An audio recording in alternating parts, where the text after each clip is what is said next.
Une des raisons pour lesquelles nous n'avons pas d'étrangers qui participent à nos réunions de Café Philo McDo, on peut dire qu'ils sont là quelque part, un peu autour de nous, mais ils n'ont pas la capacité apparemment d'intervenir de manière substantielle dans nos discussions, pas plus d'ailleurs que les femmes d'ailleurs.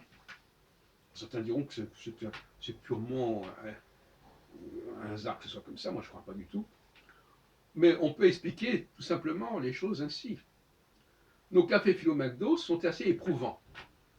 On l'a vu à plusieurs reprises, il faut avoir les nerfs solides et parfois les gens craquent, psychologiquement, physiquement, et ça peut dégénérer.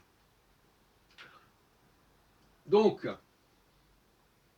quelqu'un qui est en position de fragilité psychologique, sociologique, comme un immigré, et il y a toutes sortes d'immigrations, il y a des immigrations de gens qui viennent de l'étranger, et puis et même les femmes, quelque part, elles sont dans un processus d'immigration. Elles ont une volonté de monter, de s'intégrer dans la société masculine, et elles sont sur leur garde. Et quand on est sur ses gardes, quand on n'a pas envie de se mettre en situation d'échec, quand on n'a pas envie qu'on vous corrige, qu'on vous remette en question, eh bien on se tait, on s'abstient. Parce que c'est très éprouvant de participer à un café Philo McDo, tel que je les conçois. Et on voit que tous ceux qui ne sont pas sûrs d'eux, qui n'ont pas confiance en eux, eh bien ils s'abstiennent. Parce que si on leur dit que ce qu'ils disent est faux, que ça ne tient pas debout, ça va les déstabiliser dans leur identité propre, dans leur... Ils ne peuvent pas supporter ça, ils ne peuvent pas tenir le choc. Voilà donc l'explication que je donnerai. Il y a peur, voilà. La peur de l'humiliation. Bon.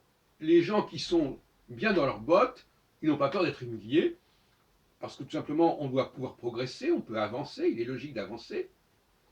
Mais celui qui vient d'ailleurs et qui veut se faire accepter, lui, il ne peut pas se mettre en situation de fragilité, de vulnérabilité. Donc il va rester en dehors. Il va attendre que la discussion soit plus informelle, plus factuelle, comme cela. On raconte un peu sa vie, etc. Parce que ça, c'est moins dangereux. C'est moins éprouvant. Donc là, quand on élève le niveau, suffisamment, au niveau de l'abstraction, au niveau du débat, de la densité, de la tension du débat, eh bien on s'aperçoit qu'il y a beaucoup de gens qui se retirent, et c'est tout d'abord très révélateur.